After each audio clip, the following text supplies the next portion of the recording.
All right, welcome back. It's now 27 minutes after 9 o'clock right here, local time. And looking at some of those stories making headlines, voting is underway in Turkana Central and Fafi constituencies, where voting was postponed on Thursday due to bad weather. IEBC Chair Wafula Chebukati says heavy rains made it impossible to transport voting material to the respective polling stations in the two constituencies. Voting in Duo Nyanza has, however, been postponed indefinitely over insecurity. IEBC had deferred the election of Siaya, Kisumu, Migori and Homa Bay counties to today, but cancelled it yesterday. The National Resistance Movement, formerly NASA, has insisted that the repeat election is irregular. Latest results of Thursday's election show President Uhuru Kenyatta is in the lead with well over 7 million votes. Jubilee leaders from West Pokot County have called on the Independent Electoral and Boundaries Commission, IEBC, to declare President Uhuru Kenyatta as the winner of the repeat presidential election to pave way for his swearing in. The leaders said that voting patterns in the country had indicated that Uhuru is the most preferred choice for Kenyans. Led by Governor John Lenyangopu, the leaders said people should not be forced to vote because it's their democratic right to either participate in the election or not. Lenyangopu added that the country cannot be stretched any further since the economy has been dented badly. Governor Lenyangopu also called on focus of rectifying election irregularities before 2022 elections. He was accompanied by Kapenguri Member of Parliament, Moroto, and his Pokot South counterpart, David Kosing. Watu wanaumia, so watu waweze kurudi normalcy na tuendelee. Sababu Raila alikataa kupiga kura, Uhuru apishwe tu. Kwani mnangoja nini? Kura ambayo imekuja inatosha. Hata kuna mtu anapita na mtu mmoja. Juzi watu wa MCS, kuna mtu alikuwa anapita na watu wawili, kura mbili. Kuna wengine walianguka na kura tatu. Na mshindi ni mshindi. Nobody should question the legitimacy of the presidency. And therefore I'm calling upon Honorable Chebukati, the chairman of the Electoral Commission, to declare Uhuru Kenyatta president and Maraka to swear president by Tuesday. We want to move forward. Hata wale wa Nyanza pia ni mwanake. Kwa hivyo tunataka wawe na haki yake, akitaka kukataa kwamba asipige kura, hiyo ni haki yake. Ingawa tunasema zingine kuna ujinga. Watu wamepiga kura wamemaliza. Hakuna haja Uhuru kama amechukua hapa leo Kapenguria. Uhuru ameongoza. Mahali pengine ameongoza. Kwa hivyo hakuna haja kurudia tena. Sasa huyu awe declare na Kenya iende mbele. Nimeambia watu Moi aliongoza for 24 years na kuna kundi fulani walikataa yeye kwa hiyo miaka 24. Lakini Kenya haikuarifika. Iliendelea. Tension is high along Kericho-Kisumu border following an attack on two border riders in the area.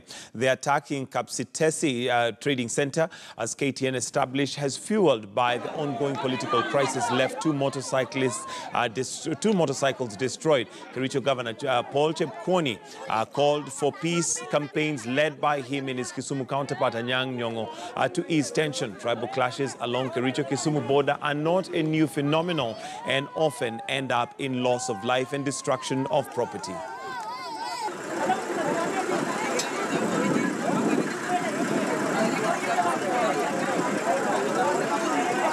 Majirani wetu walikuja wakakata bodaboda yenye ilikuwa na kando ya barabara, wakafukuza mwenye anaendesha hadi kwa police station. Inaonekana wako wanataka election, kuna kitu wanatafuta. Sikuchoko sana. Hao tumekaa kama mandugu zetu, chakula zote chakula vyetu vyote hapa tunapeleka kule kwao. I talked to the governor of Kisumu County, His Excellency Professor Anyang' Nyong'o, and we've agreed that tomorrow is coming to Kericho. We will address the Kericho side together and we will cross over and address the Kisumu County side. And there is only one message that we will deliver, that we are all brothers and sisters. And we want to maintain peace. Kericho County, of course, you could be aware that we had some incidences in the lower border of Sointigawe. But we told our people all we need is peace. A contempt of court suit against Raila Odinga and Kalonzo Musyoka has been referred to the Chief Justice David Maraga for direction. Both Raila and Kalonzo are yet to file responses to the application in which the Jubilee Party is seeking to hold National Super Alliance leader Raila Odinga in contempt of court following their withdrawal from Thursday's fresh presidential election. Jubilee Party lawyer Tom Masharia says that the matter could come up on Monday after Odinga and his running mate Kalonzo Musyoka file their responses. Jubilee Secretary General Raphael Tuju wants the NASA leaders jailed for 6 months for calling on protests to sabotage the repeat election that was ordered by the Supreme Court.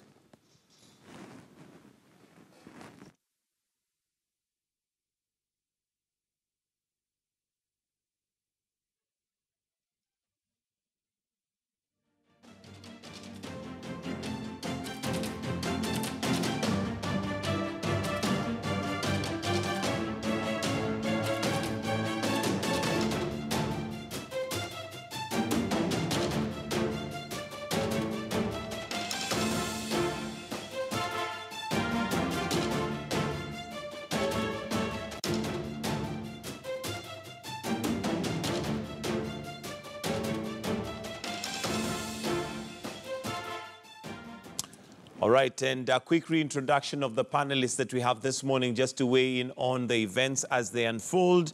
We have Lydia Mokami, who is the chair of Women Candidates of Kenya. We also have James Mamboleo, who is an advocate and a political analyst, Steve Ogola, an advocate, and last but not least, Brian Oguna, who's a political researcher. And just before we broke off from the panel discussion, Lydia, you are basically talking about doublespeak from our leaders. On one end, on a public platform, we hear them speak of peace and how we should reconcile. On the other end, you are saying that they seem to be doing other things and organizing demonstrations and, as it were, people who are out to create chaos.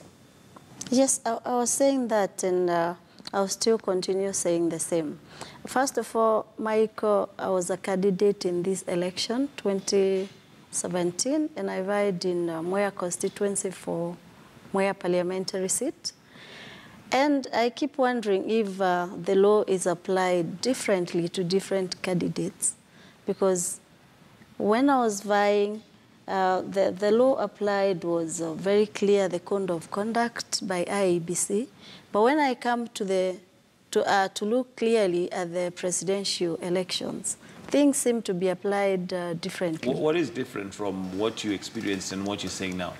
I mean, I was guided by a code of conduct on how to conduct my elections in a peaceful manner, where I would respect the law, where I would give regard to other candidates, and as well as protect the integrity of the ballot. When it comes to the presidential elections, this year it has looked like, forgive me, the presidential candidates are above the law. And I want to be very clear. I'm not Jubilee as I sit here, as I speak to the nation.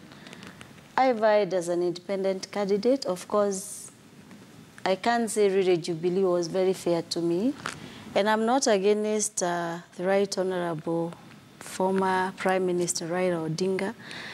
But I'm looking at the nation, and as a woman who has vied, as a woman who represents other women candidates who actually failed from this election, we need to look at each other and tell each other the truth.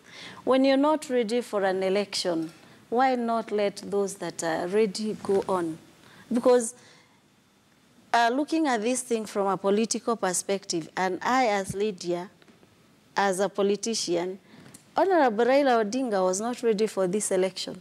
Okay, that may be in the past, but looking at where we are today, we are hopefully looking for solutions and what we need as the way forward. Let me come to you, Brian. Yes. And we've just listened to Honorable Kosing there and other leaders basically saying, let's get the president sworn in and the country get back to normal. What is normal, number one? Number two, is having the president sworn in a solution? Is that what Kenya is waiting for to move on? Or are there other underlying currents and issues that possibly, even after the swearing in, should it happen, there's still a lot more that needs to be discussed. We need to sit down as a country and basically come to the discussion table. Thank you so much, Michael, for having me. First of all, I want to start by submitting my apology. I came a little bit late, but, well, better late than never. Right. Now, to answer your question, brother, we are talking about the electoral process. We are talking about having the president being sworn in forcefully, as other legislators might want to say. Yesterday, we saw the Star MP, Charles Jaguar, going to court to have the IEBC chairman, Mr. Wafula Chebukati, announcing the president, regardless of the other counties that are yet to vote. Now, my take, first of all, to respond to Jaguar is he should realize right now that he is a politician. He is a leader. At the moment you're a leader, you are leading people, and your decision must be well thought of before you take off any action.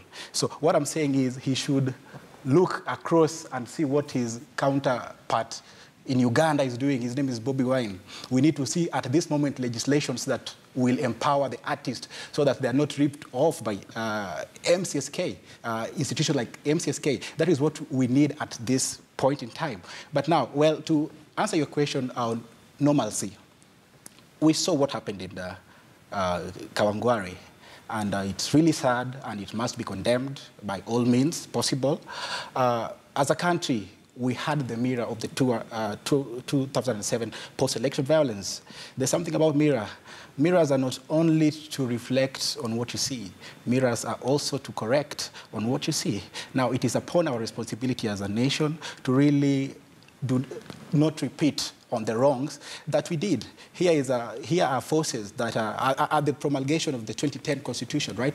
The best thing that has ever happened to this country is our Constitution. Now we have to really abide by that. We have to abide by the articles that govern us, or else we'll just be people just living in contempt of the same rules. But it looks like evidently we're not able to stick to those confines of the Constitution for one reason or the other, because here we are, and the reason we are where we are today is because we as a country agreed and subscribed to the Constitution 2010. Yes. Now, as per the Constitution 2010, it does guide us on how elections are supposed to be held. When there are grievances regarding the elections, it gives guidance. It also gives guidance on a ruling in how things are supposed to be held. Steve, yeah.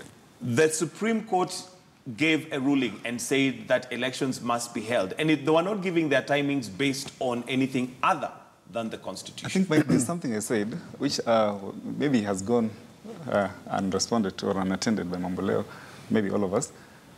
We need to have, is it possible now that elections are over, is it possible to have an organized discussion? Because you see, during the campaign, people have a lot of information flying, that some of it which you don't know where to put it, you get. But right now, it is possible to have an organized conversation. To have an organized conversation, you must also frame that organizing question itself. And I've spoken in favor of the rule of law. It is the rule of law that ordained this October 26th election. It is because of the rule of law that the results will be declared. It is because of the rule of law that that result can only be challenged in court. And it is because of the rule of law that the president will be sworn in after that judicial process. And it is because of that rule of law that the president will serve a term of 5 years. Now, you see, those are pockets of discussion. So we must analyze, where are we? What are we conversing about? In which category are we discussing about? And I've said the rule of law, a very crucial but delicate ideal. I saw in this election campaign period the falsification of the law by both Jubilee and NASA. And if there was time, I could give you a near exhaustive list on both sides of NASA and Jubilee. NASA, for instance, collected funds, from the public to support the campaign. Nobody put them to account where that fund went to. Article 88 requires that IEBC regulate the use of money in elections. Article 81, Article 81.4 says that we want free and fair election, free from improper influence, intimidation, or corruption. In the context of electoral democracy, improper influence and corruption means unregulated use of money. IEBC's spectacular fail in that area is well documented, because up to now, because it's convenient for Jubilee and NASA that funds not be regulated, nobody mentioned that and nobody mainstreamed it. That's a falsification of the law. Some of the demos we saw, organized by NASA, were clearly clearly on the fringes of the law, because If, for instance, you are demonstrating against Ezra Shiloba when he has a court order from Judge Mativo saying that we are unable to indict him because there is no evidence, and you're persisting with that because you're using that demonstration as a tool for political mobilization, clearly it's desirable to move that way, but it's also actually operating on the fringes of the law. On the part of Jubilee, we saw the forceful passage of the enactment of electoral laws. And everybody said, these laws are dead on arrival, you can't change the laws midway. They never listened. Finally, or eventually, happily, the president never signed them. That is a falsification of the law. Now, we saw that after the determination of the Supreme Court 2017 petition, the Raila Odinga petition, key sections of the Jubilee leadership delegitimized that court, and that is a very undesirable outcome. If we carry that approach post-election phase, then we'll have a chaotic country, a chaotic space in which we'll not be able to have an organized conversation. What I would privilege is this. Election, why there is this raw emotion being carried past election, I already said it, and we can't run away from our realities, Gitonga. The fact is this, why elections are so emotive at the presidency. Remember, we don't care so much about the MP, we don't care so much about the MCS, the senator, the governor. Elections, why we care about the presidency is because the way the nature of politics is organized. The nature of politics is organized around some personalities who are considered the vision bearers. Insofar as they're not participating, that then demoralizes people, and then the people feel that they have been robbed an opportunity to have a decent go at that presidency. But be it as it may, where we are now, how do you capture that and then address it appropriately without going outside the law? Because the rule of law is what, and I think myself and Mamboleo, we have a shared understanding on that. What I see as a way forward is this.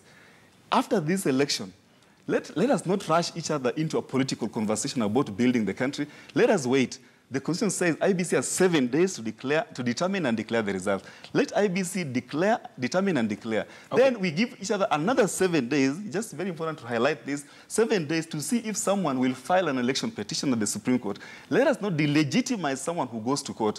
After those 7 days, the Supreme Court has 14 days to make a determination. Eventually, Uhuru Kenyatta will be sworn in if he must be sworn in. After he's sworn in, that is the end of discussion. The argument for 90 days, election in 90 days, is misplaced insofar as the law is concerned. So then you tell me, if Uhuru Kenyatta succeeds at the courts, he has succeeded at the ballot, and if he succeeds at the court, surely he's sworn in for a term of 5 years.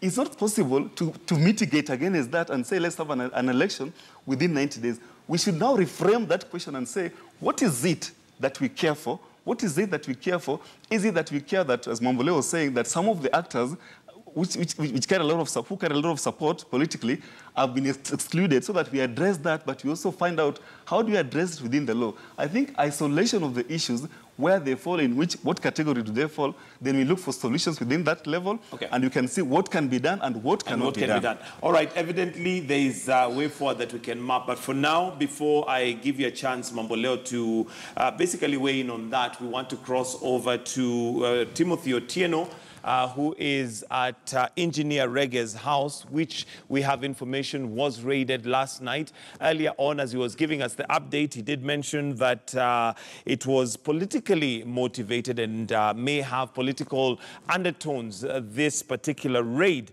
Timothy Otieno, what information do we have so far? What developments do we have on this particular story? So right now we are at Pala village in Karachuonyo constituency, just in front of the gate of the immediate former member of parliament for Karachuonyo constituency, Engineer James Rege, whose home yesterday evening was raided by a group of youth who were determined to set this house on fire and raise it down. And as you can see, the damage that has been done at the main entrance of this particular homestead, we are told that a group of youth of about more than 100, according to the eyewitnesses whom we've spoken to, and the security officers here say more than 100 youth walked into this front gate yesterday evening at around 5 p.m, determined to break down these doors and gain entrance into this homestead. Now, they were accusing the former member of parliament of getting election materials into this particular constituency and hiding hiding those particular electoral materials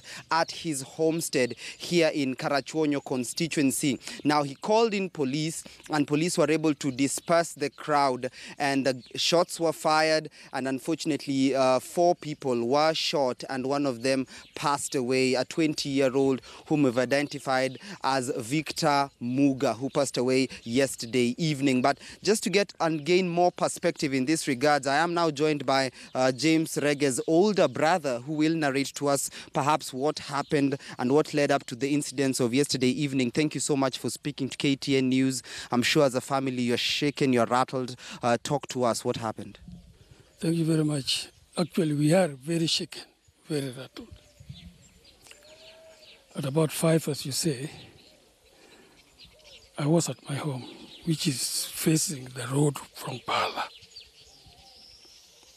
I had a commotion coming from that. When I looked, I saw a vehicle which I suspected was a government vehicle, police vehicle also. But it was moving at a snail's speed, and a big mob was following. I didn't know what was happening. They were trying to, they tried, as I could see, trying to send tear gas canisters, which did not deter these people. The vehicle was moving very slowly, and I suspected, I didn't know what was wrong. They came, they passed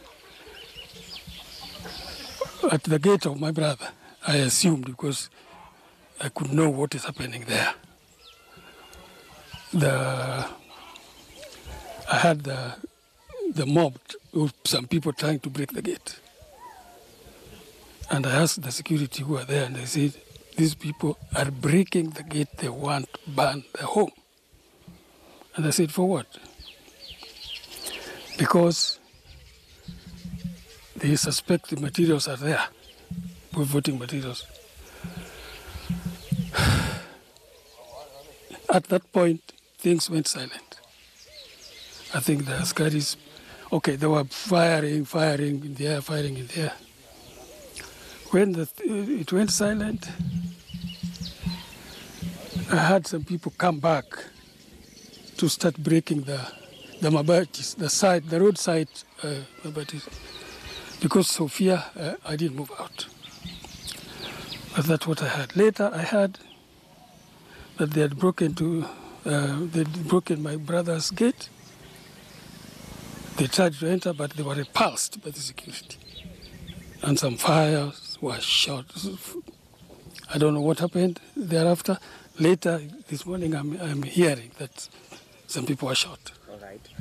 Is it, in your estimation, could you term this as a politically instigated event, considering your brother is one of the leaders in this particular region who defected to the Jubilee Party? It must have been politically instigated, because why not?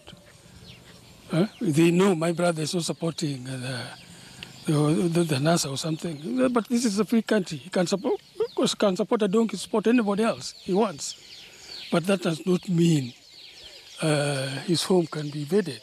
He didn't do anything wrong. In fact, even since these things started, my brother has not spoken against even Raila or anybody else. He's a quiet politician, minding his own business. As to why this could happen, I don't know. And we are really traumatized. I feel too bad. All right, thank you so much, sir, for your opinion in that regard. Well, Michael, that is the former member of Parliament's elder brother who was giving his side of the account as to the events that took place yesterday. It's important to note that Honorable James Rege was not at his house during the time of the attack, and aside from the injuries of the youth who had actually stormed this particular residence, inside nobody got injured. Now, security personnel have since set camp here. And Michael, it's not the first time we are told that the youth tried to gain entry into this particular homestead. Now, the day before the election, on the 25th of October, we are told that the same crowd of youth had actually come to this particular premise. They were pushed back by security apparatus, and Engineer James Reggae himself and his family believe that the events of yesterday and the night before are politically instigated, and we are told that the members of county assembly in this particular area are believed to have been the ones to organize that particular crowd. Now, the night before, the MCAs were allowed entry to inspect the grounds to ensure that no foreign or IEBC materials were within this particular residence, after which they left. But yesterday evening, they returned, and unfortunately, that confrontation has led to the loss of the life of a 20-year-old man. All right, thank you very much, Timothy Otieno, reporting from Engineer Reggae's house, where there was a raid last night by unknown assailants, and it is thought that it is politically motivated or undertones of politics on it, given the fact that Engineer Reggae basically is not a supporter of NASA. Very, very unfortunate. And maybe coming back to the panel, starting with you, Mamboleo, and again, this is a reflection of possibly what may have happened in Kawangware, because it is thought there was an ethnic tone to it. Are we improving our democracy given that we have still this kind of attacks? Again, if we look at the postponement of the elections in the areas that have been postponed because of violence, it is because of some sort of intolerance. Because I want to believe that IEBC is not forcing people to vote, but rather creating an opportunity for those who would want to vote. And if the law comes in and they are asked, was there voting in these areas? They opened the stations, nobody came to vote. They're not forcing people to vote, but rather doing their legal mandate to, have the place. But intolerance is in the area. Intolerance, yes. And intolerance starts with the leaders themselves. It doesn't even start with the common citizenry. Let's say this, and it's extremely important. I know as a Kenyan and as a consultant that, sometimes you need to sit down and relook at your strategy of things and ask yourself that important question: am I really driving this strategy in the right direction? And I think NASA and Raila Odinga have made a tremendous contribution to the affairs of the public affairs of this nation. And I see Raila Odinga as an elder statesman who has made a huge contribution to the betterment of the welfare of the society of the Republic of Kenya. And for me, he carries a huge burden on his shoulders. And I've said time and again that Raila Odinga's quest for power should not lead us to a situation where he decides to exercise the Samsonian option, where he decides to bring the house down just because he cannot become president. We need to see him. Let me pose you. Some may view it as not a quest for power, but a quest for democracy. That's how you would want to quote it. But it sometimes may not be the case. Because look, on what grounds would you say it's not a quest for democracy? It is not true, in my analysis, to always say that if, please, let me answer the question. You cannot always say that if you do not win an election, the election was stolen, okay?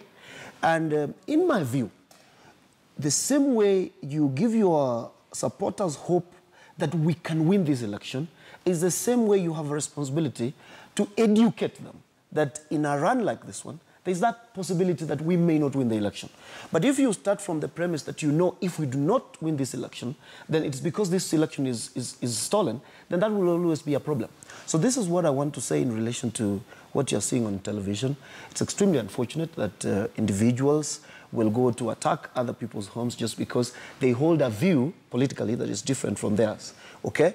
I don't expect the NASA leadership to raise their supporters to that level of intolerance. They should be telling them, hey, just like we feel very strongly for our opposition in this particular contest, respect those others who feel differently about the political position that we have taken. And so that brings me to the important question for me right now. I am a teacher of international law, and when I hear such terms like self-determination and so on and so forth, I really get extremely concerned, because then if you unpacked it, you would find yourself probably speaking about civil strife and violence. I've said it several times. Let us not romanticize with the idea of violence. It is one place that we do not want to go as a nation.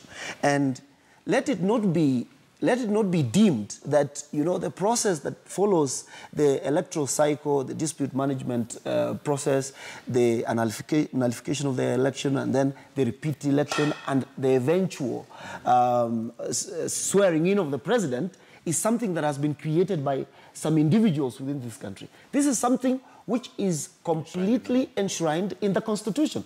And it's not a question of conjecture. Whether a president is going to be sworn in or not. For as long as an election has been conducted, and so long as the polls have come out within the confines of the Constitution, and so long as the polls have come out and there has emerged a winner, that winner is going to be announced and they're going to be sworn in. Now, let me pause you there because we need to take a break, and I also need to give Steve a time to answer. I'll give you a chance to answer that. We want to take a very short break, then we come back and summarize and finish. Let me take a break. Let me take a break, then we come back. We'll be right back with this discussion as we wind up. This is Kivumbi 2017. Do stay with us.